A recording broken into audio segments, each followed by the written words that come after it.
Puji Tuhan. Haleluya Yesus. Amin Tuhan. Kita mau siapkan hati kita saudara. Seberapapun kita yang hadir di pagi yang indah ini. Siapkan hatimu. Buka hatimu. Kita mau menghadap Tuhan. Sebab Tuhan sungguh baik di hidup kita. Penyertaan-Nya, kasih sayang-Nya sangat sempurna di hidup saya dan saudara. Sepanjang minggu kita telah lewati aktivitas demi aktivitas, kegiatan demi kegiatan. Tuhan telah sertai kita. Sampai minggu ini kita kembali ada di rumah Tuhan. Ada dengan tubuh mungkin dalam kondisi yang lemah, saudara, seperti saya. Tapi kalau saya berdiri di altarnya Tuhan, saudara ada di rumah Tuhan, ini semua karena kebaikan, ini semua karena cinta, ini semua karena pertolongan yang Tuhan telah beri buat saudara dan saya. Itulah sebabnya saudara siapkan hati saudara. Fokus saja kepada Tuhan. Fokus saja atas kebaikan, kemurahan, cinta yang telah Tuhan beri dalam hidup saya dan saudara. Karena begitu besar dan ajaib karya Tuhan yang Tuhan telah nyatakan dalam hidup saya dan saudara. Amin Yesus. Terima kasih Tuhan. Terima kasih Yesus.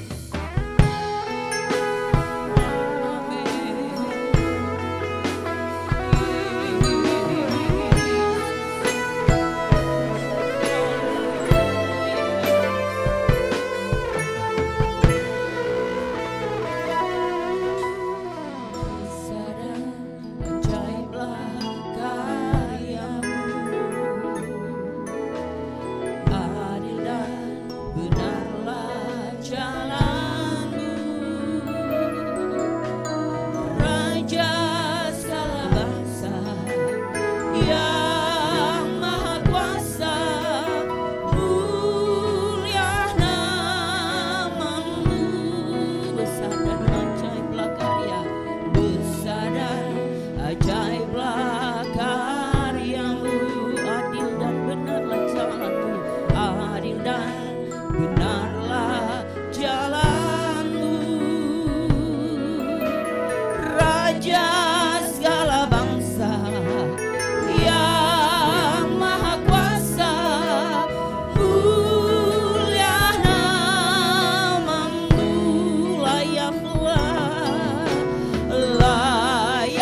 layak ditinggikan Tuhan, Kau layak dimuliakan, Kau layak diagungkan Tuhan. Segala kemuliaan, segala pujian, hormat hanya bagi-Mu Bapa. Kau Allah yang ajaib, Allah yang mulia, Allah yang hebat, Allah yang tidak pernah berubah kasih setia, anugerah-Mu, kebaikan-Mu Tuhan, pertolongan dan cinta-Mu Yesus. Segala kemuliaan bagi-Mu Bapa. Kami tinggikan Engkau, kami muliakan Engkau Tuhan. Kau segala-galanya Yesus, Kau segala-galanya Tuhan. Oh Yesus, haleluya, haleluya. Kau ajaib, Kau dahsyat, Kau hebat Tuhan. Kau Allah yang layak kami sembah, Kau Allah yang layak kami tinggikan. Segala kemuliaan, segala pujian, segala hormat hanya bagi-Mu Tuhan. Oh Yesus, kami sembah, kami sembah, kami sembah. Yesus, kami sembah Kau Tuhan, kami sembah Kau Yesus. Tiada yang seperti-Mu, tiada yang seperti-Mu Tuhan. Urapi kami, layakan kami Tuhan. Biar kami melayani Engkau hanya untuk kemuliaan-Mu Tuhan, hanya untuk kemuliaan-Mu Yesus. Oh haleluya, oh Yesus, Kau Allah yang ajaib Tuhan. Terima kasih, terima kasih, terima kasih Tuhan. Terima kasih Yesus, terima kasih, terima kasih, terima kasih Tuhan, terima kasih Tuhan Yesus, terima kasih Tuhan. Hadirlah Engkau di tempat ini Tuhan, bahkan hadirlah Engkau di hati kami Bapa. Kami rindu lawatan-Mu Tuhan, kami rindu jamahan-Mu Bapa. Kami tidak ingin pulang dengan kosong Yesus, kami ingin meraih berkat Tuhan. Terima kasih Yesus, segala kemuliaan bagi-Mu Bapa. Terima kasih, terima kasih Tuhan, terima kasih Yesus. Layaklah segala bangsa, Kau layak terima pujian kami Tuhan. Kau layak terima penyembahan kami Bapa. Dari lubuk hati kami yang paling dalam Tuhan. Sebab Engkau kudus dan layak disembah. Katakan layaklah, oh layaklah segala bangsa sujud kepadamu. Sebab Kau layak kudus. Amin. Amin. Dengan suara-Mu yang terbaik katakan layaklah, layak. Amin. Segala bangsa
ucapan syukur kepada Engkau Tuhan.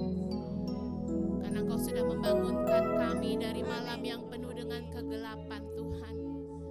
Hingga pada saat pagi hari ini Tuhan, kami boleh menerima semua yang baik daripada Engkau Tuhan.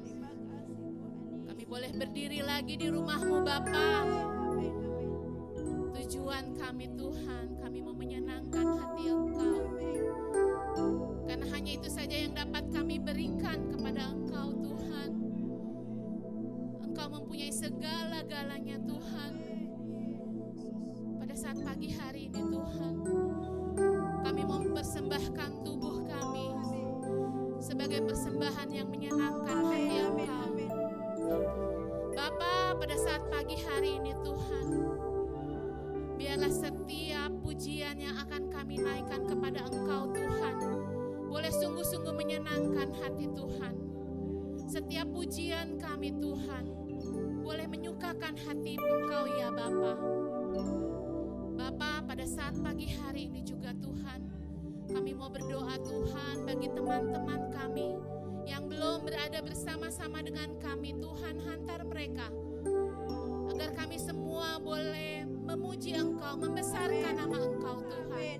Terlebih Tuhan, kami mau mendengarkan sabda firman-Mu Tuhan. Sabda firman-Mu boleh menjadi kekuatan kami menghadapi setiap persoalan hidup kami, setiap masalah kami Tuhan. Kami percaya Tuhan, hanya Engkau tempat bersandar kami Tuhan. Hanya Engkau tempat kekuatan kami Bapa. Terima kasih Bapa, terima kasih Yesus.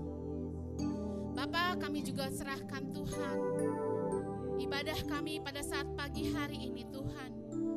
Pemimpin pujian, singer, pemain musik, semua yang terlibat pada saat pagi hari ini, Kau memberkati Tuhan. Kau memberkati kami semua Tuhan. Bapa, pada saat pagi hari ini juga Tuhan, ampuni setiap dosa dan kesalahan kami Tuhan. Ampuni setiap pelanggaran kami Tuhan. Kalau setiap tingkah laku kami tidak menyukakan hati Engkau, ampuni kami Tuhan. Layakan pada saat pagi hari ini Tuhan, kami mau bersuka karena Engkau. Kami mau menyenangkan hati Engkau Tuhan. Terima kasih Yesus, terima kasih Tuhan. Hanya di dalam nama-Mu Tuhan Yesus Kristus kami sudah berdoa dan mengucap syukur. Haleluya, amin. Haleluya, haleluya. Coba lambaikan tangan saudara yang merasakan kebaikan Tuhan, kasih sayang Tuhan. Saudara boleh salam kiri saudara dan katakan Tuhan Yesus baik, Tuhan Yesus ajaib, Tuhan Yesus sangat luar biasa dalam kehidupan kita. Sambil kita nyanyi pujian yang berkata Allah itu baik, sungguh baik bagiku.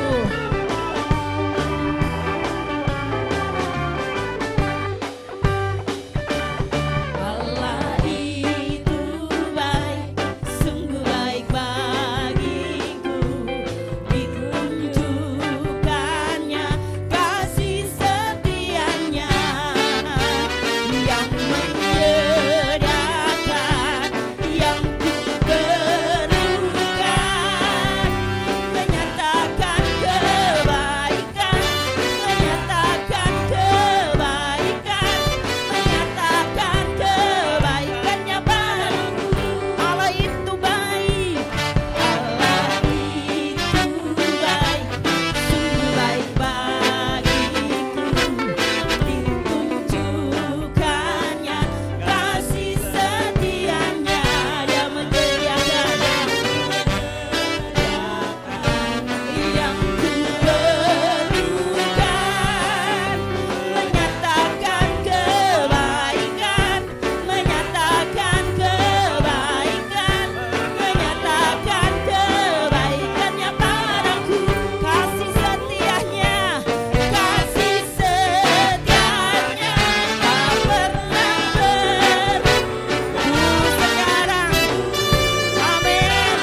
Katakan Tuhan itu baik, amin.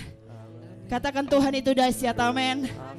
Kalau saudara ada di rumah Tuhan, saudara diberkati oleh Tuhan, saudara ada dengan tubuh yang sehat, itu semua karena kemenangan yang Tuhan telah beri buat saya dan saudara. Itulah sebabnya beri pengagunganmu, tepuk tanganmu, suaramu yang terbaik bagi Tuhan.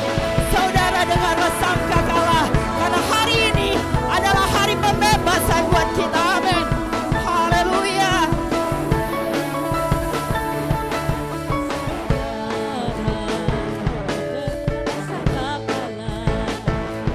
Dengarlah sangkakala membawa kebebasan bagi semua orang. Tidakkah kau tahu inilah tahun Yobel? Angkat tanganmu, bebaskan tawanan. Saudara, dengarlah sangkakala membawa kebebasan bagi semua orang. Tidakkah kau tahu inilah tahun Yobel? Angkat tanganmu, bebaskan tawanan. Oh, ini tahun pembebasan, ini tahun pembebasan. Semua tawanan dilepaskan, amin. Yang lumpuh dan yang buta, lompat dan bersoraklah. Saat ini tahun pembebasan, ini tahun pembebasan.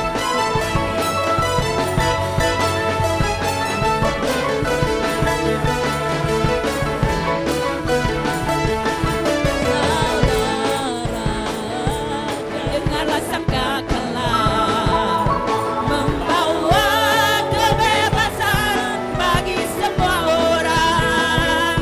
Tidakkah kau tahu inilah tahun Yobel? Angkat tanganmu, bebaskan tawanan. Ini tahun pembebasan. Oh, ini tahun pembebasan. Ini tahun pembebasan. Semua tawanan dilepaskan. Yang lumpuh dan yang buta, lompat dan bersoraklah. Saat ini tahun pembebasan, ini tahun pembebasan. Ini tahun pembebasan, ini tahun pembebasan. Semua tawanan dilepaskan. Yang lumpuh dan yang buta, lompat dan bersoraklah. Saat ini tahun pembebasan, lagi ini tahun pembebasan. Ini tahun pembebasan, ini tahun pembebasan. Semua tawanan dilepaskan. Haleluya. Yang lumpuh dan yang buta, lompat dan bersoraklah. Lagi katakan ini tahun pembebasan dengan iman, saudara. Ini tahun pembebasan, ini tahun pembebasan. Semua tawanan dilepaskan. Yang lumpuh dan yang buta, lompat dan bersoraklah.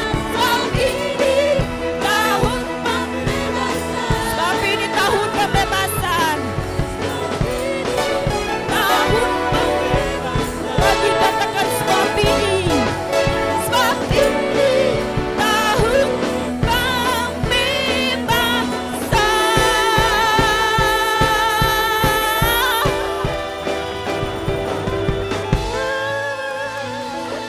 Haleluya. Puji Tuhan. Ini adalah tahun pembebasan buat saya dan saudara. Mungkin saudara datang dengan beban, saudara datang dengan sakit, saudara datang dengan persoalan, masalah hidup saudara. Ada pembebasan yang Tuhan beri buat kita. Ada kemenangan yang Tuhan beri buat saya dan saudara.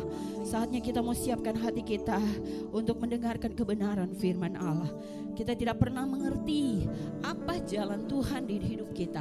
Tetapi percayalah, ketika Tuhan merancangkan yang indah buat kita, rancangan Tuhan itu damai sejahtera bagi saya dan saudara. Amin Tuhan. Terima kasih Yesus. Amin. Haleluya Yesus.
Jalanmu tak terselami, saudara bisa silakan duduk.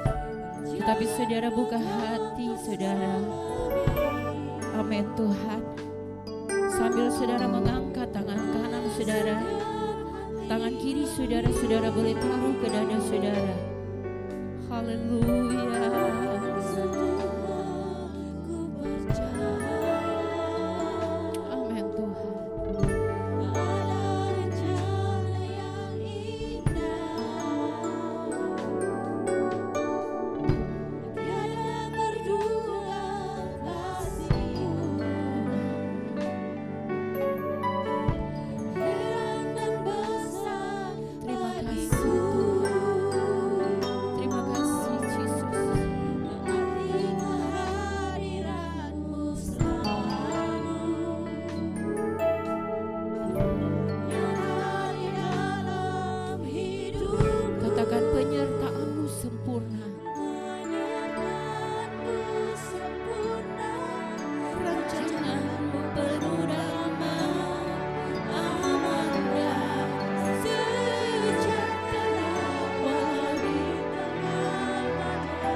Jalanmu tak terselami.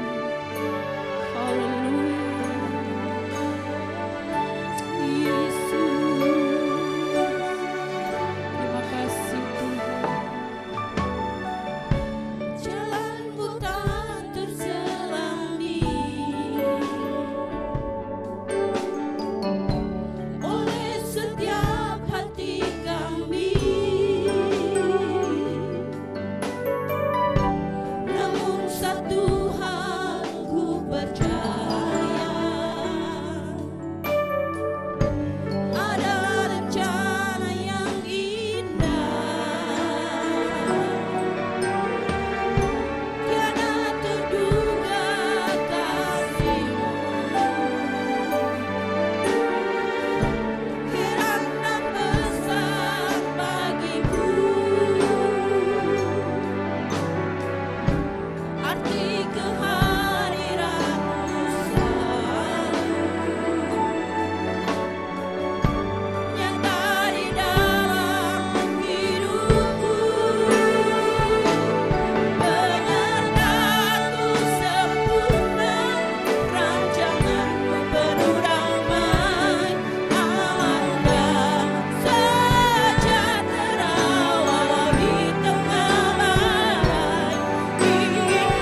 kebenaran firman Allah.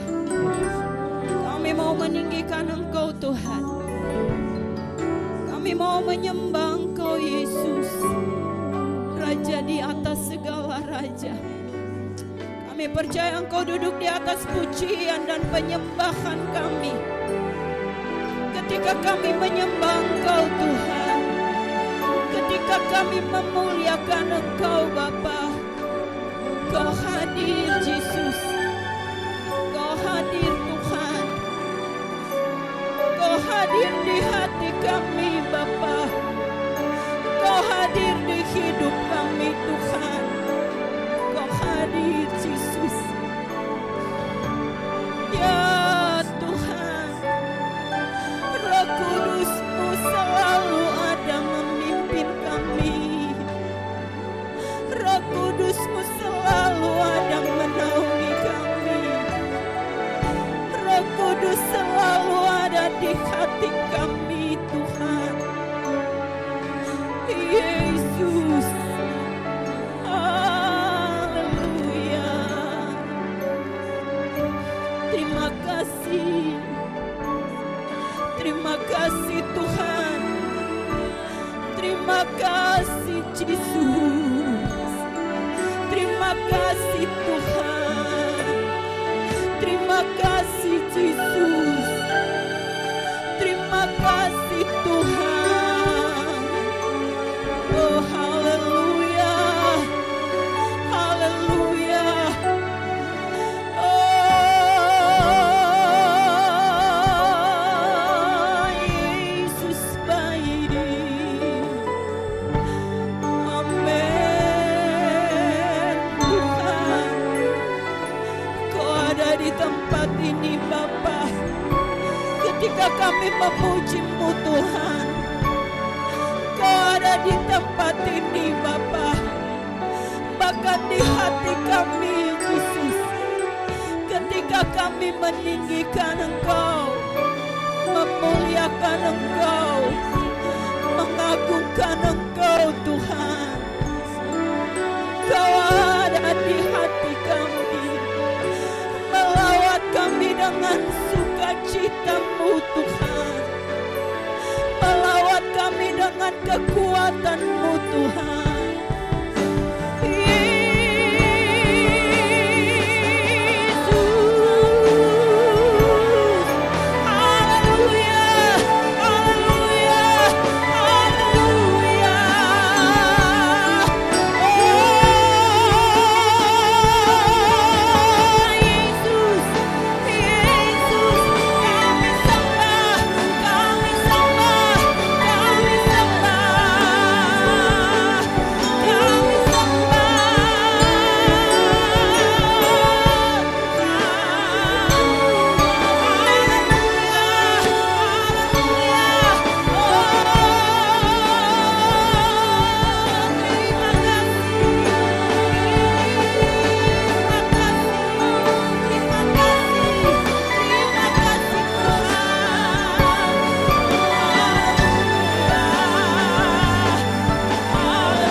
penyertaan-Mu benar-benar sempurna di hidup kami. Arti kehadiran-Mu. Sudah kita bangkit berdiri, kita nyanyi pujian ini bersama-sama. Rancangan-Mu penuh damai, aman dan sejahtera. Walau di tengah badai, ingin ku selalu bersama. Rasakan keindahan arti kehadiran-Mu, Tuhan.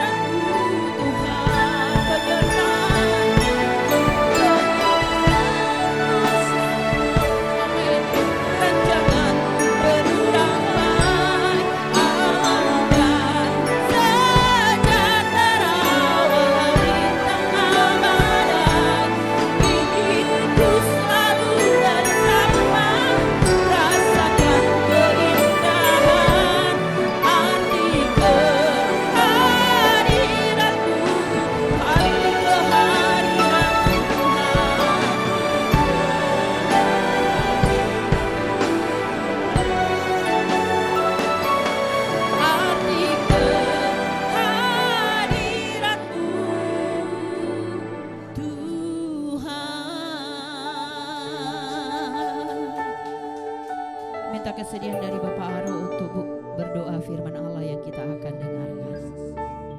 Yesus. Amin Tuhan. Terima kasih Yesus. Haleluya. Haleluya. Haleluya Yesus. Terima kasih Tuhan. Terima kasih. Haleluya. Haleluya. Amin. Penyertaan-Mu sempurna di dalam setiap kehidupan kami Tuhan. Kami aman bersama-Mu Yesus. Kalau kami ada sampai pagi ini di tempat ini adalah rancangan Tuhan buat kehidupan kami. Kami bisa menikmati lawatan Allah pagi ini lewat puji-pujian yang sudah kami naikkan kepada Allah. Ini sebuah anugerah buat kami. Kami percaya Tuhan, Engkau bertahta di atas pujian-pujian umat-Mu. Oleh sebab itu pada pagi hari ini kami bisa merasakan hadirat-Mu. Karena Allah baik buat kami. Terima kasih Tuhan. Kalau sebentar Tuhan kami akan mendengarkan firman-Mu. Kiranya Engkau berfirmanlah buat kami Tuhan. Engkau mengerti setiap keberadaan umat-Mu pagi ini. Engkau mengerti setiap keberadaan kami. Engkau mengerti setiap kebutuhan kami. Dan kami tahu Tuhan, setiap kebutuhan kami jawabannya ada di dalam firman-Mu. Oleh sebab itu berbicaralah untuk kami pagi ini Tuhan. Kami mau mendengarkan firman-Mu. Kami butuh firman-Mu Tuhan. Kami perlu firman-Mu Tuhan. Karena firman-Mu akan menguatkan kami. Firman-Mu akan memberkati kami. Bahkan lewat firman-Mu yang lemah dikuatkan. Lewat firman-Mu yang sakit disembuhkan. Oleh sebab itu firman-Mu itu menjadi suluh di dalam setiap kehidupan kami. Bagi setiap kami Tuhan, berikan kami hati yang rindu dan haus terhadap firman-Mu. Sehingga firman-Mu itu dapat masuk dan tertanam di dalam hati kami. Menjadi pegangan kami di dalam melakukan kehidupan kami yang berkenan kepada Allah. Terima kasih Tuhan, Engkau baik. Engkau baik. Kami percaya Engkau ada di tempat ini. Terima kasih Tuhan, terima kasih. Hamba-Mu yang telah Engkau siapkan untuk menyampaikan firman-Mu. Kiranya Engkau memakai bibir hamba-Mu Tuhan. Apapun yang disampaikannya semuanya berasal dari Allah. Dan untuk kami semuanya. Terima kasih Tuhan, terima kasih. Sebentar kami akan memberikan persembahan kami. Kiranya memberkati persembahan kami Tuhan. Setiap tangan-tangan yang sudah mengulurkan tangan untuk menyampaikan persembahan ini, Allah memberkati di dalam segala kegiatan mereka, di dalam segala usaha. Allah memberkati di dalam nama Yesus. Sehingga persembahan ini kami mempergunakan untuk kemuliaan nama Tuhan. Kami duduk diam, kami mau tenang mendengarkan firman-Mu. Dalam nama Yesus Kristus kami sudah berdoa dan mengucap syukur. Haleluya. Amin. Puji Tuhan. Silakan duduk saudara. Kita akan memberi yang terbaik buat Tuhan.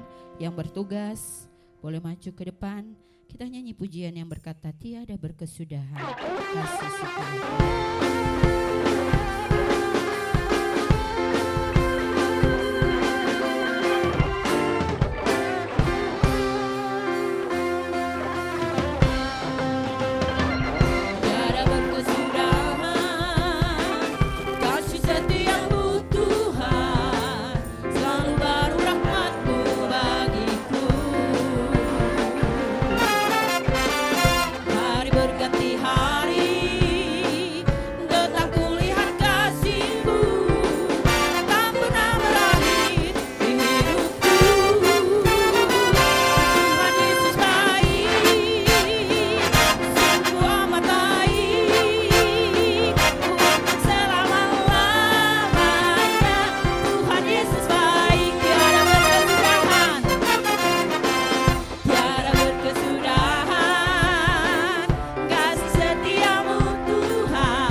Saya ucapkan selamat pagi Bapak Ibu Saudara, selamat bertemu, selamat menikmati firman Allah. Saudara yakin pulang bawa berkat? Oke, beri pujian bagi Tuhan kita. Mari kita membuka Markus pasalnya yang ke-10. Kita bicara yang sederhana pagi ini Bapak Ibu Saudara. Saya baca saja satu cerita. Di cerita itu saya ambil satu ayat. Cerita ini tentang Bartimeus yang buta yang disembuhkan. Tapi kita mau belajar apa pesan Tuhan buat kita melalui kisah ini. Saya baca ayat terakhir saja dalam Markus pasal 10 ayatnya yang ke-52. Puji Tuhan.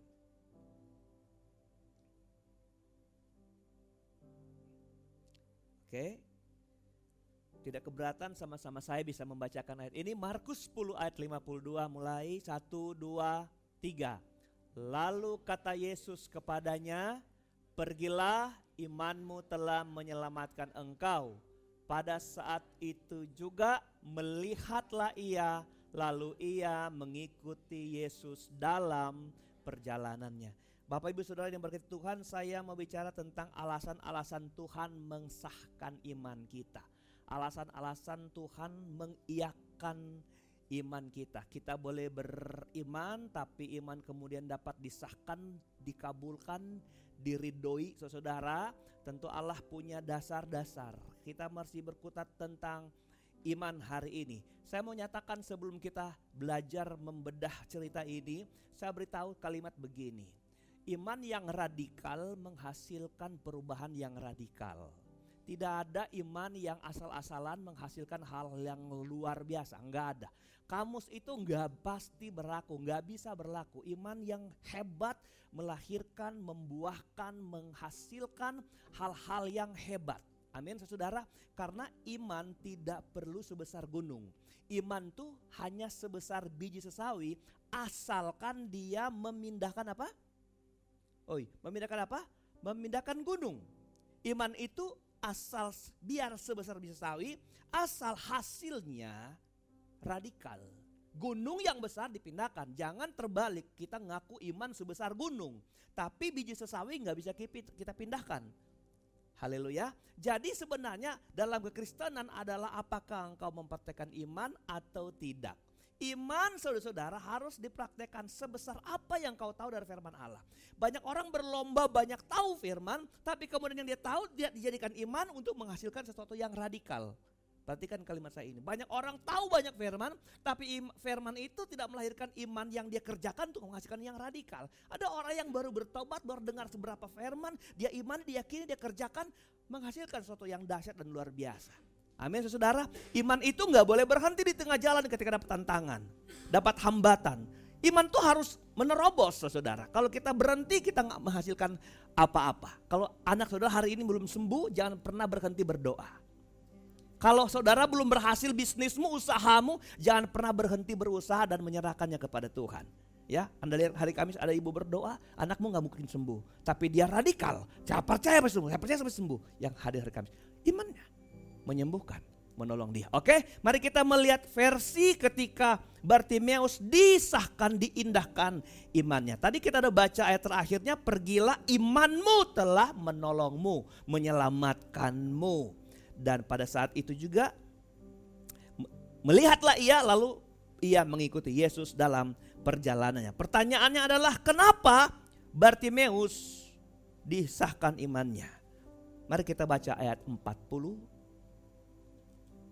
harusnya kita baca 46 dulu. 46 kita baca sampai 47. Lalu tibalah Yesus dan murid-muridnya di Yeriko.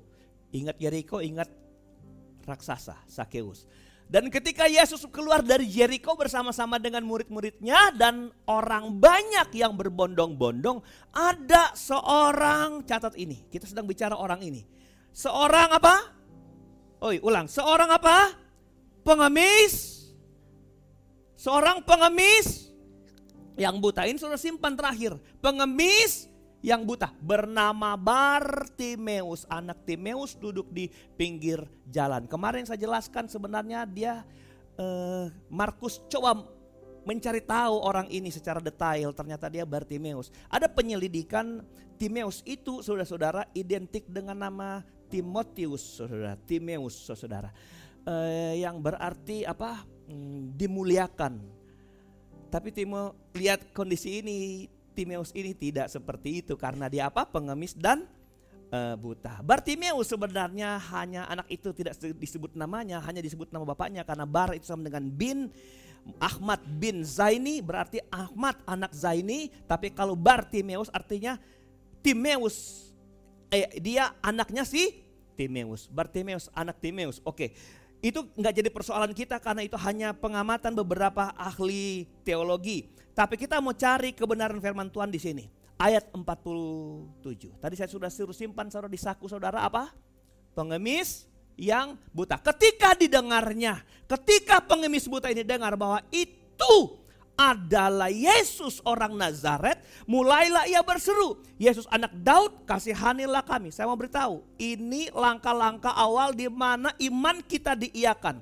Seorang pengemis buta, seorang susah, orang miskin, ketika didengarnya bahwa itu adalah Yesus orang Nazaret.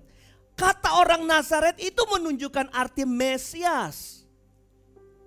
Coba lihat, mulailah ia berseru, apa katanya? Yesus anak Daud, kasihanilah aku. Coba kita sedikit belajar ke belakang. Kenapa seseorang dapat dengan lantang berseru tentang seseorang yang lewat? Kalau orang itu tidak dia kenal. Kalau orang itu minimal dia tidak pernah dengar momoknya, oknumnya seperti apa.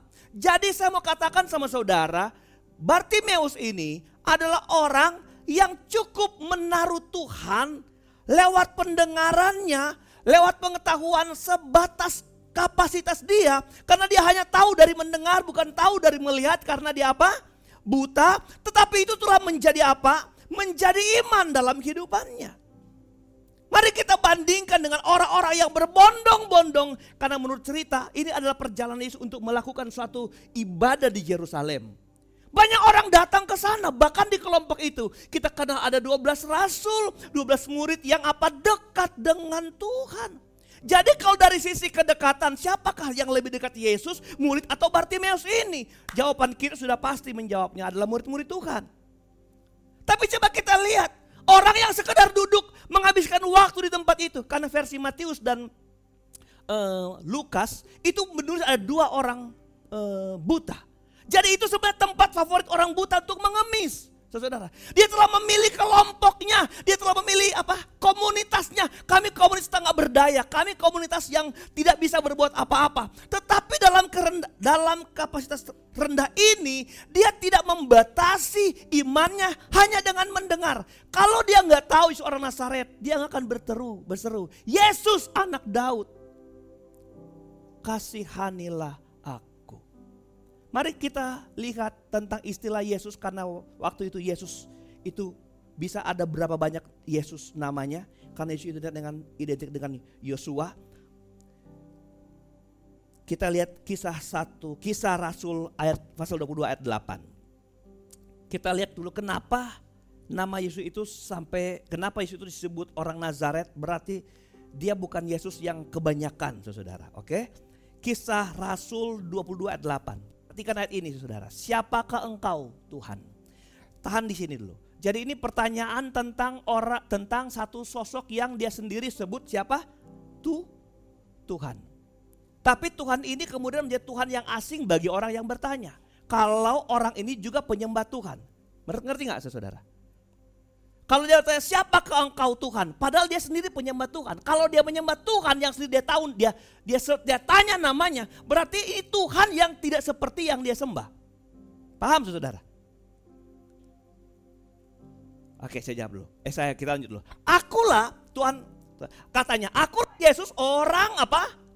Nazaret yang kau aniaya itu. Ini yang tanya siapa sebenarnya? Siapa yang tanya? Udah tahu ceritanya? Siapa? Saulus. Coba, Saulus yang kemudian jadi apa? Paulus. Backgroundnya apa dia? Ahli Taurat. Jadi dia juga seorang yang tahu firman, tahu Alkitab. Jadi dia punya Tuhan yang dia sembah. Tapi ketika dia bertanya begini, siapakah engkau ini Tuhan? Dia sedang memastikan Tuhan siapa sih sebenarnya yang paling hebat, yang berkuasa. Begitu bukan? Bukankah dia pelayan Tuhan? Bukankah dia pembela Tuhan? Ahli Taurat dia. Cuma tentang Yesus orang Nazaret itu dia gak suka. Makanya dia memusuhi orang yang mengikut Yesus. Ketika dia dikejar Tuhan dan dia bertanya, siapakah engkau Tuhan? Dia ingin tahu siapa sih sebenarnya yang disembah oleh orang-orang yang dia musuhi. Mari kita lihat Tuhan di sorga menyatakan dirinya seperti ini. Akulah Yesus orang apa? Nazaret. Kenapa ada orang Nazaret? Kenapa dia? Karena dia ingin membedakan Yesus ini bukan manusia biasa. Lihat Bartimeus, Yesus orang Nazaret. Amin, saudara. Jadi saudara dengar baik. Bartimeus, dia nggak sedekat murid-muridnya dengan Tuhan. Tapi dia nggak kalah ilmu imannya dengan murid-muridnya. Yang kedua, apa dia sebut? Ayat yang kedua, ayat yang berikut. Ingin penegasannya tentang Yesus orang Nazaret. Markus 1 ayat 24. Markus 1 ayat 24. Oke.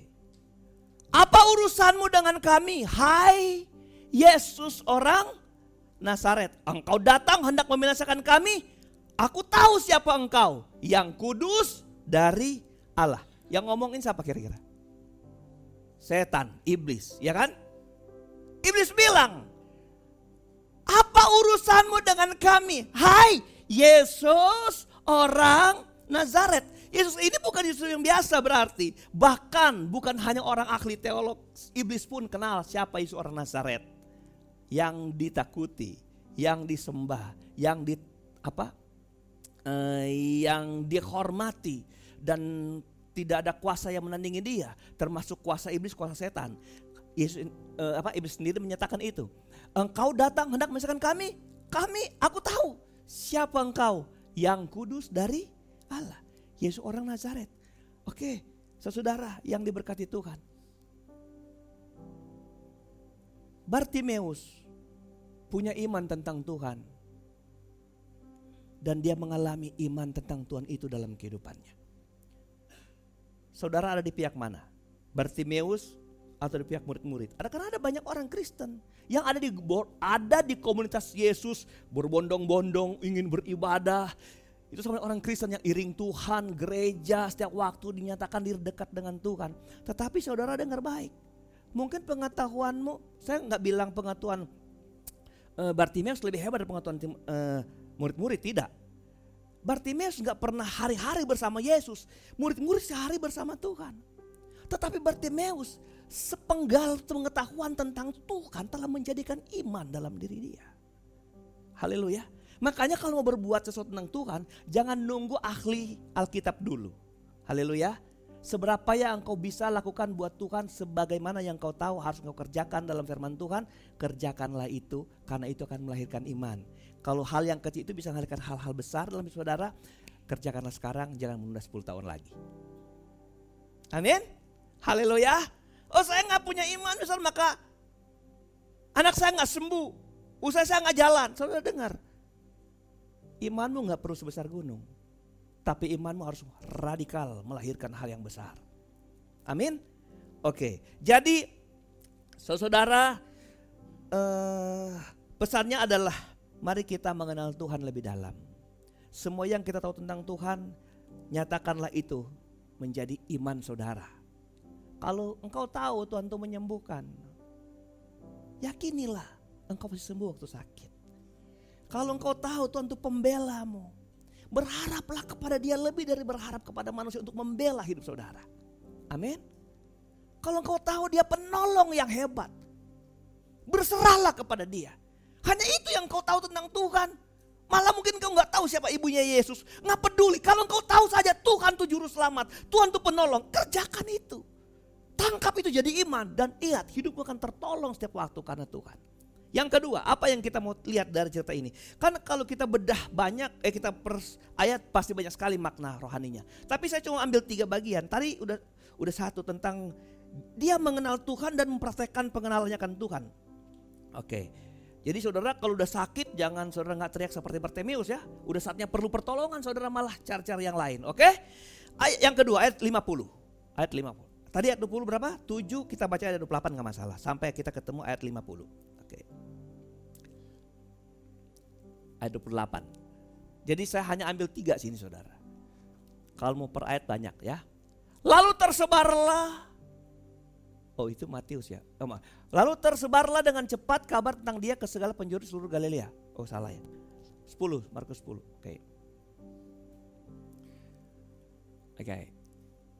Ya, berkatalah. Ayat 50. Iya. Lalu ia menanggalkan jubahnya. Ayat 48. Oke, banyak orang menegurnya supaya ia diam. Namun semakin keras ia berseru apa? Anak Daud, kasihanilah kami. Ini yang saya bilang radikal. Nggak harus berhenti ketika ada orang suruh berhenti. Amin.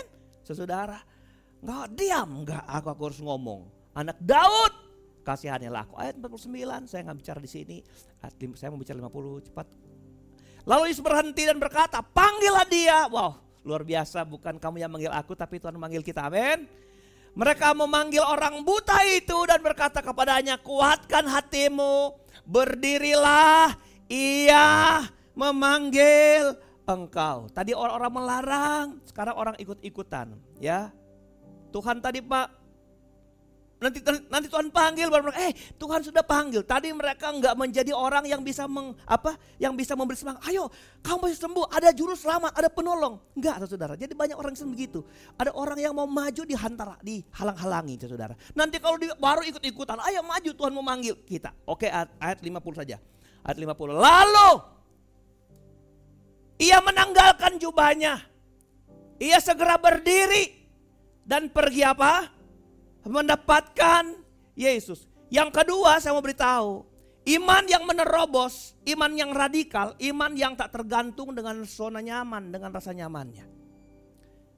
Ia meninggalkan jubahnya, ia segera berdiri dan pergi mendapatkannya.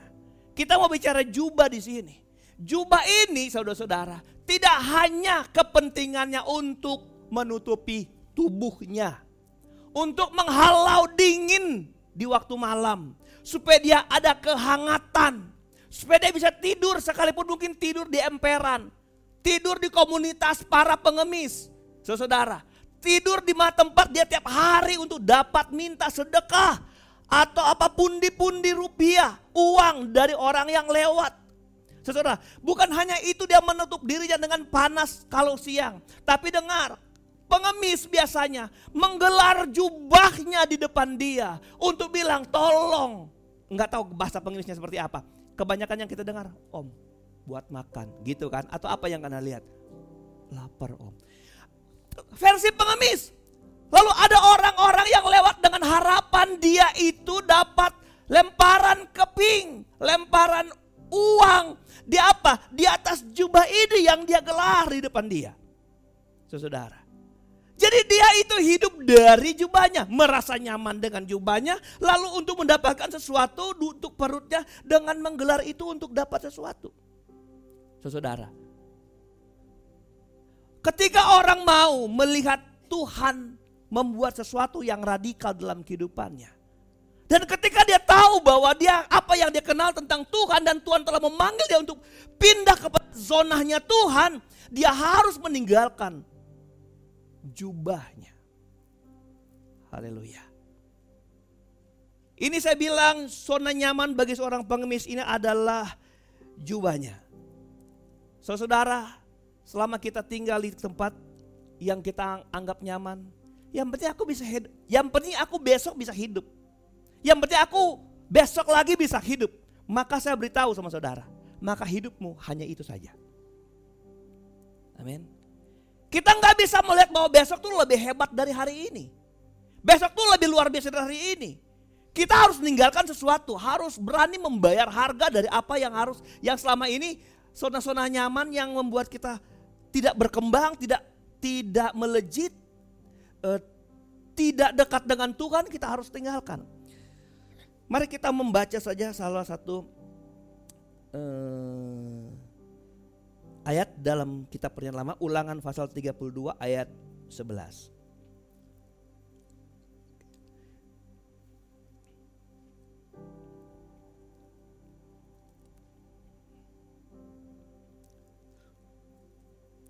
Ulangan 32 ayat 11. Laksana Raja Wali menggoyang bangkitkan isi sarangnya, melayang-layang di atas anaknya, mengembangkan sayapnya, menampung seekor dan mendukungnya di atas kepaknya. Laksana Raja Wali menggoyang bangkitkan isi sarangnya, melayang-layang di atas anaknya, mengembangkan sayapnya, menampung seekor dan mendukungnya di atas kepaknya. Nih saya ilustrasikan cerita urutan ayat ini begini.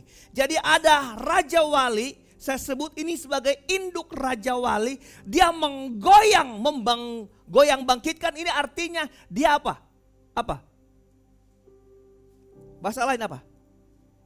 Membongkar, merusak. Induk Raja Wali tega merusak sarang. Lalu kemudian kenapa sarang ini dirusak? Di situ ada anak-anaknya yang dia sudah erami sekian lama. Kemudian ketika anak-anaknya menetas menjadi seekor Raja Wali muda, pada masa tertentu menurut ukuran induk Raja Wali, sarang ini harus dibongkar. Untuk apa? Untuk supaya Raja Wali belia ini menemukan kesejatian Raja Wali dalam diri belia ini. Dalam diri Raja Wali belia ini. Apa kesejatian seekor Raja Wali? Bisa terbang mengangkasa. Menunjukkan kegagahannya sebagai seekor Raja Wali. Haleluya. Jadi apa? Dia bongkar. Lalu saya lihat cerita ini, ayat ini. Membongkar isi sarangnya, melayang-layang di atas anaknya. Jadi anaknya itu pasti jatuh. Saya sebenarnya ada gambar saya. Jadi waktu dia disarang, dia jatuh, Alkitab bilang lalu melayang di atas anaknya. Induk Raja Wali melayang-layang di atasnya. Anak Raja Wali yang gak bisa terbang ini, dia akan jatuh tapi induknya masih melayang di atasnya. Jadi anak ini akan jatuh terus sampai ke bawah. Raja Wali masih melayang di atasnya. Tapi seekor induk Raja Wali yang mau membuat dewasa anaknya, tidak akan membiarkan anaknya jatuh sampai ke tanah. Terus anaknya mengembangkan sayapnya. Lalu dia mengembangkan sayapnya, saudara, bukan mengepaknya. Saudara tahu kalau dia mengembangkan sayapnya, dia menukik lalu menampung anak itu seekor dan mendukungnya di atas kepaknya. Bapak Ibu, dibawa kemana lagi? Dibawa ke tempat yang tadi dia bongkar. Anak Raja Wali ini bilang, lah mana tempat yang tadi? Tidak ada. Lalu anak Raja Wali tidak nyaman karena dia takut jatuh. Dia akan kemudian berusaha untuk menemukan dirinya sendiri. Kalau dia jatuh, induknya begitu. Yang tadinya anak Raja Wali itu jatuh seperti batu ke bawah, lama-kelamaan dia miring, lama-kelamaan dia begini. Kenapa? Karena waktu dia jatuh dia mulai mengeluarkan kapasitasnya. Sayapnya dikembangkan, sayapnya dimulai dikepak-kepakan. Selama dia disarang, begini dia saudara. Selama dia disarang gini, lalu mulutnya kebuka. Nunggu apa? Nunggu belatung yang dibawa induknya. Nunggu makanan, dia begini. Tapi induknya harus membongkar dia, meninggalkan zona nyaman supaya dia menemukan jati diri sebenarnya. Siapa sebenarnya dia itu? Dia bukan bebek, dia Raja Wali. Saudara, kalau Tuhan mau ingin saudara menemukan kesejatian Kristen, kadang Tuhan harus membongkar zona nyaman kita. Haleluya. Zona nyaman itu apa Pak Pendeta? Gini, zona nyaman itu sesuatu yang kau pikir nyaman tapi menghalangi engkau untuk dekat dengan Tuhan. Kalau engkau nyaman dengan pekerjaanmu, tapi pekerjaanmu engkau pakai bagi kemuliaan Tuhan, itu nyaman karena Allah. Tapi kalau engkau hanya nyaman, engkau gak pernah berbuat, kepak imanmu engkau terus tutup begini, engkau gak pernah menemukan kesejatian Raja Walimu. Bertarung dah sama ayam, kalah tuh Raja Wali kalau dia model begitu. Haleluya. Saja sekali ayam tebak sampai hari ini kalau saya giniin, masih merasa berapa bulan saudara. Kalau udah begini angkat berat atau tadi kemarin kerja-kerja dikit nyampur pasir, masih berat. Saya lihat lagi, wah ini ayam. Tapi kalau Raja Wali menjadi sejatinya Raja Wali, siapa yang bisa mengalahkan dia untuk sejenis unggas manapun? Saya beritahu sama saudara, Tuhan mau upgrade hidup kita menjadi lebih baik. Tapi Tuhan gak mau lihat Anda untuk berkungkung saja. Tuhan mau engkau lepaskan Bartimeus apa? Jubahnya, selimutnya yang menolong dia, yang merasa dia nyaman. Dengar, Tuhan mau buat engkau di barisan Tuhan semengerti dengan murid-muridnya. Haleluya. Amin saudara. Kalau engkau jadi orang Kristen tapi engkau gak bisa mendapatkan apa yang engkau dapatkan dari pengetahuan tentang Tuhanmu dan gak menjadi iman saudara, sangat disayangkan. Amin. Jadi Tuhan itu akan manggil kita dan dia punya kalimat, kita harus punya inisiatif meninggalkan jubahnya. Sewaktu Yesus memanggil Lewi, memanggil Matius, ini saya khotbah hari apa ya? Kamis ya. Dia memanggil Matius, saudara. Matius ada di mana? Di mana dia waktu Tuhan panggil? Waktu Tuhan panggil ini otak. Waktu Yesus memanggil Yohanes, Yakobus, Petrus, Andreas di mana? di danau, di pantai, lagi ngapain? Menjala ikan, bukan, lagi membersihkan jala. Karena mereka gagal, mereka selesai. Saudara, anak-anak Zebedeus itu siapa? Yohanes dan Yakobus. Alkitab beri penjelasan, maka mereka meninggalkan ayahnya dan meninggalkan perahunya. Kalau waktu Yesus memanggil, siapa tadi saya bilang? Lewi memanggil Matius, di mana dia? Hah? Di pasar. Di mana? Dia lagi di depan meja pemungut pajak. Karena dia seorang pemungut cukai. Dia lagi nulis, kamu pajaknya berapa? Kamu bayarnya berapa? Tuhan Yesus lewat dan dia cuma bilang, kamu ikut aku. Dia gak pernah banyak nanya. Dia langsung tinggalkan mejanya. Dan dia ikut Tuhan. Itu zona nyaman. Dia bayar diri menjadi pengkhianat bangsa untuk menjadi seorang pemungut cukai. Yang kalau orang Yahudi berdoa, kami berterima kasih Allah karena kami bukan seorang pemungut cukai. Karena pemungut cukai itu adalah pekerjaan hina, berdosa dan masuk neraka. Seorang Ibrani kalau mau terima jabatan itu, dia membayar harga itu untuk dapat zona nyaman, kekayaan, bahkan kehormatan dari bangsa Roma. Tapi ketika Tuhan panggil, dia tinggalkan itu. Jadi gini, sesuatu yang menahan saudara dekat dengan Tuhan, sesuatu yang membuat engkau jauh dari Tuhan, saya mau berkata, engkau enggak tinggalkan itu karena itu tidak akan membuat imanmu bisa mengepak. Haleluya. Ini tantangan-tantangan yang besar buat hidup kita. Hobi-hobi yang menyenangkan saudara yang meninggalkan kegiatan ibadahmu. Hello, nggak usah jauh-jauh. Hobi-hobi, kesukaan nonton yang meninggalkan hari-hari ibadahmu. Hello, kesenangan jalan-jalanmu yang merenggut waktu ibadahmu. Saudara, dengar. Karena apa? Tuhan punya rumus. Harus membongkar rasa nyaman kita. Dia bongkar. Bukan dia gak sayang kita. Justru dia sayang kita supaya kita menjadi orang yang kuat dalam Tuhan. Haleluya. Kalau engkau sudah dipanggil Tuhan, bertindaklah tepat seperti Bartimeus. Karena saya percaya pekerjaan Allah melalui iman saudara akan terjadi dalam saudara. Kan radikal sekali kita kalau ninggalin sesuatu. Anak mantu saya bilang, "Pak, doain ya." Doain, Pak. Soalnya saya bisa jual rumah. Tapi saya lihat kamu jarang ibadah. Saya bilang sama dia, itu kontra dengan doa Papa. Gak mungkin Tuhan berkatilah orang yang gak ibadah. Gak mungkin. Saya bilang sama dia, ada dia kan ini, mana Stanley. Saya bilang, tapi dia udah keluarga. Urusan keluargamu, istrimu kerjakan.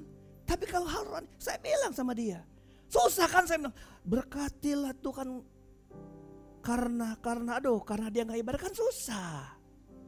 Saya tanya sama dia, saya bilang gitu, dia sendiri sadar, iya Pak gimana Pak, supaya saya, iya dong, haleluya. Karena anak mantu sendiri kan saya berani ngomong ya. Saudara sendiri, sadar sendiri saudara. Gimana saya mau doain kamu gak ibadah-ibadah. Kan susah. Lihat Hizkia waktu dia berbaring, lalu menghadap tembok. Dia bilang kamu udah mati. Beri pesan-pesan terakhir. Hizkia udah balik tembok, udahlah. Tapi apa doa Hizkia? Tuhan, ingatlah apa yang pernah kau buat bagi Allah. Berarti hidupnya itu menyenangkan Tuhan. Pertimbangkan itu untuk memberi aku keringanan, dapat umur diskon. Tuhan kasih. Coba kalau Hizkia hidupnya kurang ajar. Tuhan lihatlah aku kurang ajar. Ya mungkin. Haleluya. Ingat zona-zona nyaman itu harus bongkar. Jadi gak mungkin. Itu rumusnya pasti begitu. Tapi puji Tuhan Stanley sudah dapat kerja dekat sini. Pak, karena dia ibadah hari ini. Dia udah tinggalkan pekerjaan lama. Pekerjaannya sudah baru tapi model yang lama. Halo? Itu kan kita saudara. Bukan salah pendeta, kenapa pendeta gak doain keluarga saya? Tunggu dulu. Iman yang radikal berlaku bagi orang yang punya iman. Haleluya. Siapa Bartimeus? kita. Dengar, sesuatu yang membuat engkau nyaman tapi membuat engkau jauh dari Tuhan, hari ini saya berkatakan bertobat. Berubah, tinggalkan, prioritaskan Tuhan. Tanpa engkau minta, Tuhan sudah tahu. Kok itu formula, rumus kok itu? Rumus, Tuhan udah tutup mata aja rumus berjalan terus. Bagaimana itu saudara? Haleluya. Rumusnya jalan terus. Saudara gak bilang, Tuhan, bahasanya kasarnya, kalau pun Tuhan gak mendengar langsung doamu, kalau engkau ada di rumus itu berlaku bagi hidup kita. Sebenarnya menurut Alkitab Tuhan itu gak pernah menghukum. Coba baca Yohanes 3 ayat 16 seterusnya. Tuhan gak pernah menghukum orang berdosa. Tapi karena Tuhan sudah bikin rumus, siapa yang berdosa kena hukum, udah rumusnya aja jalan. Engkau masuk di tempat berdosa, engkau dapat hukuman. Kan gitu rumusnya. Sama dengan berkatan kutuk. Berkat itu bagi ini adalah rumusnya. Engkau ada di dalam sana dapat berkat. Kutuk bagi, engkau ada di situ, kutuk kita dapat. Tuhan gak perlu ngutuk kita yang milih ada di sana. Haleluya. Ketika Tuhan panggil kita, mana tindakan kita? Kita milih ninggalin jubah, meninggalkan rasa nyaman untuk dekat dengan Tuhan atau tidak? Haleluya. Sayang kan untuk saudara? Banyak tahu firman, tapi saya tuh gini, kerjakan yang berapa engkau tahu dari firman Tuhan. Jadikan itu iman yang mendobrak. Daripada tahu segudang gak pernah mengerjakan itu. Haleluya. Yang terakhir, ayatnya ke-51.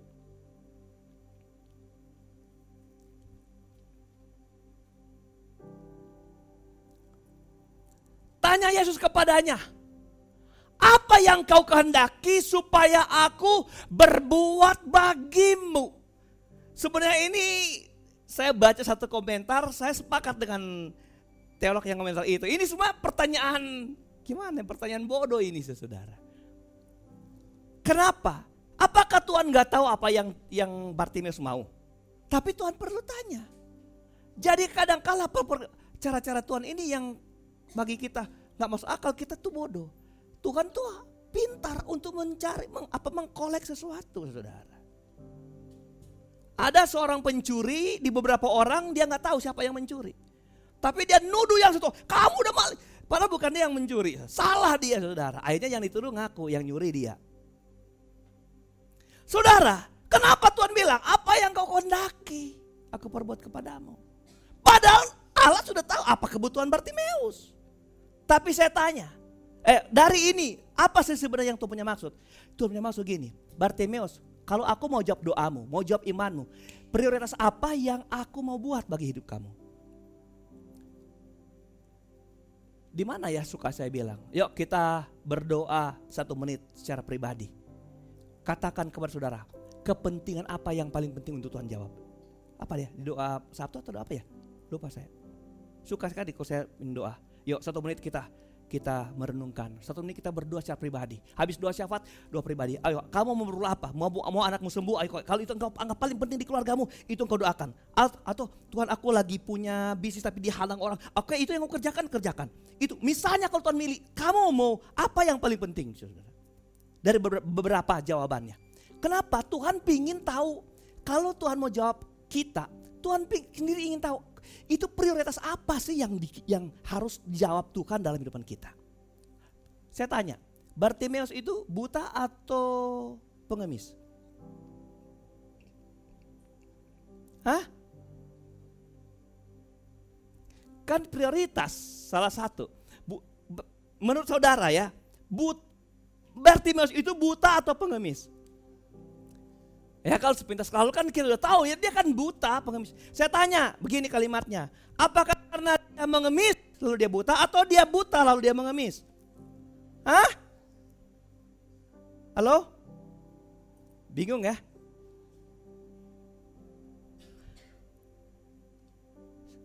Apakah karena dia buta dia mengemis? Gitu benar ya? Atau apakah karena dia mengemis dia buta? Enggak kan. Tapi ada gak orang buta tidak mengemis? Banyak. Ada gak orang gak buta mengemis? Banyak. Di mana yang perlu dibenahi di antara kebutuhan buta dan jadi pengemis? Buta dan kemiskinan. Buta dan kemelaratan. Mana yang paling penting? Kalau satu diubah yang lain ngikut. Gitu saudara. Kalau Tuhan ngejawab kemiskinannya diubah, apakah butanya ikut berubah? Kalau Tuhan ngejawab butanya, apakah kemiskinannya berubah? Hah? Kalau Tuhan jawab butanya, miskinnya berubah? Bisa? Kalau Tuhan jawab miskinnya, butanya berubah? Pintar kita ternyata. Tuhan, apa yang kau mau? Dia kenal apa kebutuhan utamanya. Aku biar miskin, beri aku bisa melihat. Karena melihat kekayaan lebih besar dari hal apapun. Terjemahan yang lain dia bilang begini, berikan aku kesempatan melihat lagi. Termasuk Inggris ya.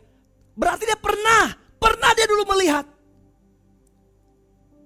Dia pernah ngelihat apa sesuatu yang hebat, yang indah. Kemudian dia jadi buta, saudara. Itu kekayaan paling besar dari sekedar kemiskinan adalah orang bisa melihat.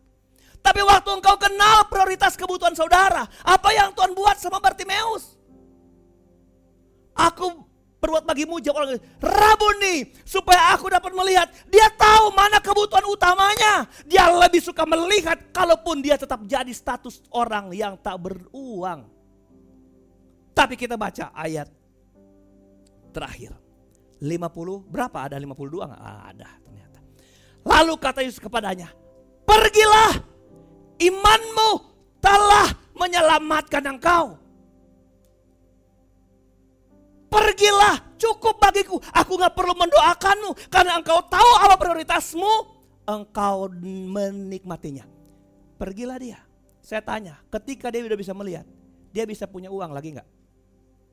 Bisa punya uang. Dia bisa bekerja lagi gak? Dia bisa bekerja lagi. Dia bisa berupaya lagi gak? Bisa berupaya. Tetapi yang saya heran dan hebatnya bagi Bartimeus adalah bagian terakhir ini. Pada waktu itu juga melihatlah dia. Lalu ia mengikut Yesus dalam perjalanannya. Ini yang buat saya terharu. Padahal cukup bagi dia untuk tidak berdosa. Kamu pergi, imanmu telah menyelamatkanmu. Tidak ada salah kalau ya Bartimeus pergi, benar? Tidak ada salah. Tuhan yang bilang, pergi, imanmu telah menyelamatkanmu. Selesai.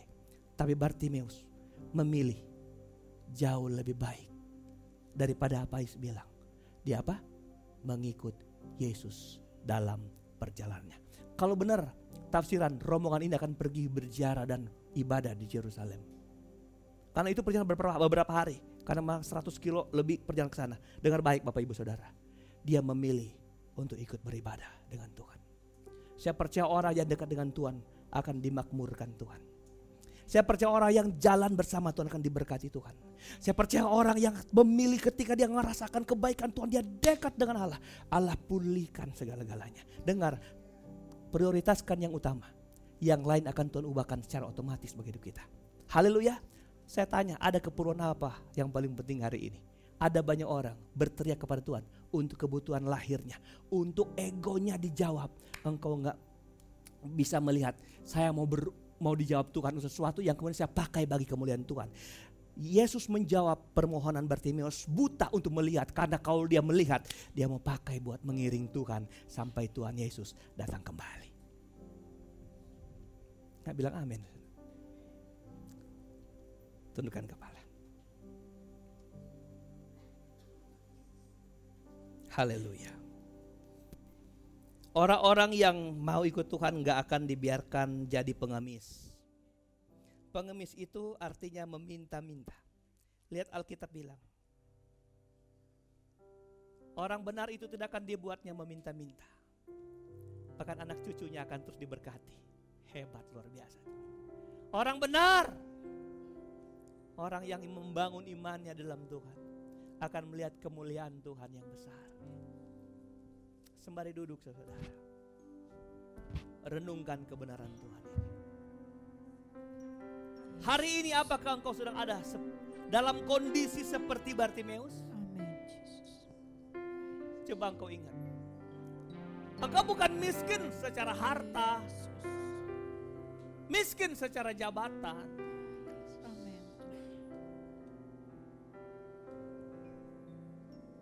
tapi engkau ada di tempat di mana engkau tidak berkenan di tempat itu. Amin. Saudara, lihat Tuhan. Dia sedang memanggil engkau. Bartimeus, datang. Engkau ada di tempat di mana engkau gak mau beranjak. Engkau di tempat yang salah tapi engkau gak mau berubah. Engkau tinggal di tempat yang nyaman dengan sakit hatimu.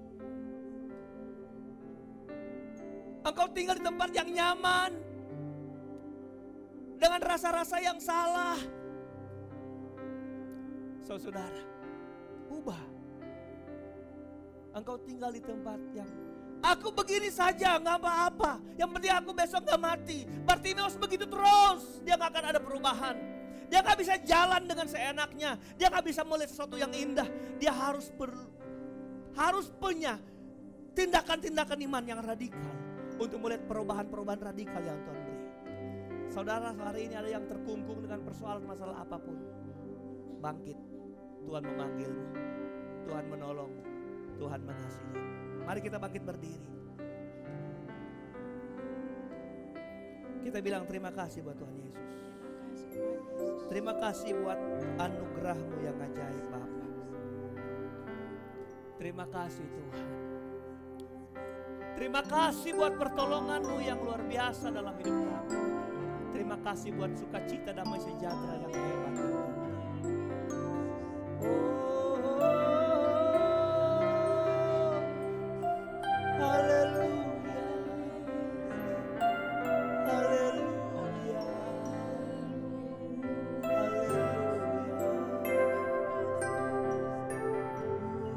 Terima kasih Bapa.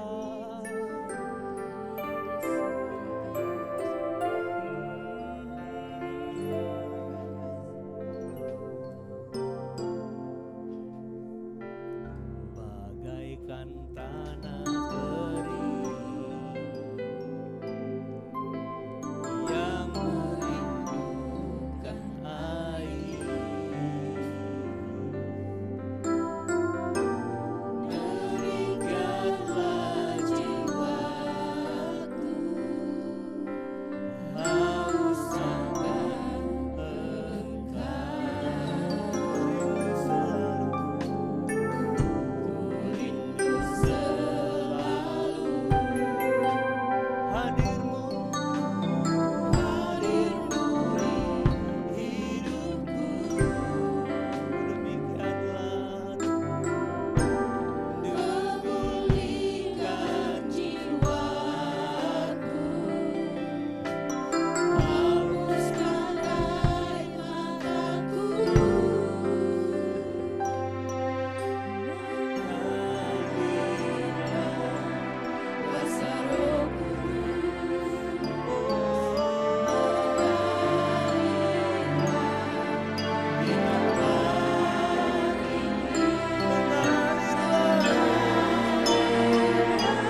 kasih Tuhan buat ibadah, buat persekutuan hari ini. Kami boleh ada di rumah-Mu, mengenyam kebaikan Tuhan, mencicipi kemurahan Allah di ibadah ini Tuhan. Ada kekuatan yang kami dapat dari awal ibadah ini, mulai pujian, bahkan firman yang kami dengar. Jadikan kami Tuhan orang-orang yang beriman, yang memiliki pengetahuan, yang kemudian pengetahuan menjadikan iman, firman menjadi rema, menjadi sesuatu yang mendatangkan kebaikan, keuntungan dalam kehidupan kami Tuhan. Terima kasih Bapa di surga, kami berdoa setiap jemaat Tuhan.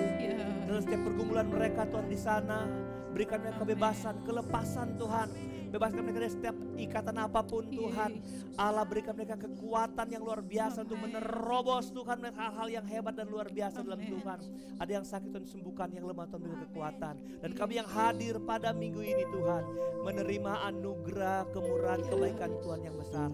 Segala bentuk pertanyaan yang kami bawa di gereja ini, mereka akan pulang dengan jawaban-jawaban yang pasti dari Tuhan, karena hanya Tuhan yang mau menjawab Tuhan.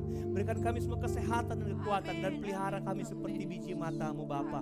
Terima kasih buat berkat Tuhan dalam ibadah ini, dan terima kasih buat firman Tuhan yang sudah Tuhan perdengarkan bagi kami. Terima kasih Tuhan, ini ucapan syukur doa kami akhiri ibadah ini, kami serahkan kehidupan kami, bahkan doa kami juga buat rekan-rekan pelayanan kami Tuhan, umat-umat yang sempat hadir hari ini. Kami tahu Tuhan di mana mereka ada, Engkau kenal mereka, Engkau jamah mereka, Engkau jangkau Tuhan dengan kasih-Mu, berikan kesehatan dan kekuatan. Tuhan tolong juga kami rindu di hari-hari karena mereka berbakti bersama-sama dengan kami. Kami mengasihi mereka, mencintai mereka Tuhan. Kalau mereka bergumul dengan persoalan yang begitu besar Tuhan, kami berdoa, berikan mereka Tuhan keringanan beban persoalan, biar mereka punya keberanian Tuhan untuk dapat melihat jawaban Tuhan melalui persoalan itu di rumah Allah. Dan kami percaya kami bersama-sama bergandengan tangan memuliakan akan nama Tuhan. Terpujilah nama-Mu. Inilah ucapan syukur doa kami kepada Tuhan. Kami serahkan langkah pulang umat-umat Tuhan dalam tangan Tuhan, jauh dekat yang lagi berkendaraan Tuhan sama tolong kami. Dan kami percaya Tuhan, hari ini apa yang kami sudah kerjakan Tuhan membalas berkat Tuhan. Dan bagian melayani Tuhan diberkati Tuhan di altar ini Tuhan. Worship leader Tuhan, singer Tuhan berkati, pemain musik Tuhan berkati. Khusus Ibu Gembala tetap terpulihkan kesehatan dan kekuatannya. Lingkup terusnya dengan cinta kasih sayang Allah. Ada sukacita, damai sejahtera terus melanda hatinya Tuhan, dan keberanian. Kami bersyukur Tuhan Yesus, Tuhan terus pakai Ibu Gembala dengan heran dan ajaibnya Tuhan. Terima kasih Bapa di surga. Ini ucapan syukur doa kami dalam nama Yesus Kristus Tuhan Juru Selamat kami. Kami sudah berdoa akhir ibadah ini, dan kami angkat tangan kanan hati kami di hadapan Tuhan dengan iman. Saudara yang diberkati Tuhan, pulang dan bawalah anugerah damai sejahtera, kasih sayang, sukacita, penghiburan, kekuatan, serta urapan yang dari Allah Bapa, Putra dan Roh Kudus dalam kasih karunia Kristus menyertai kita yang setia sekarang dan sampai hari Maranatha. Tuhan Yesus datang kembali.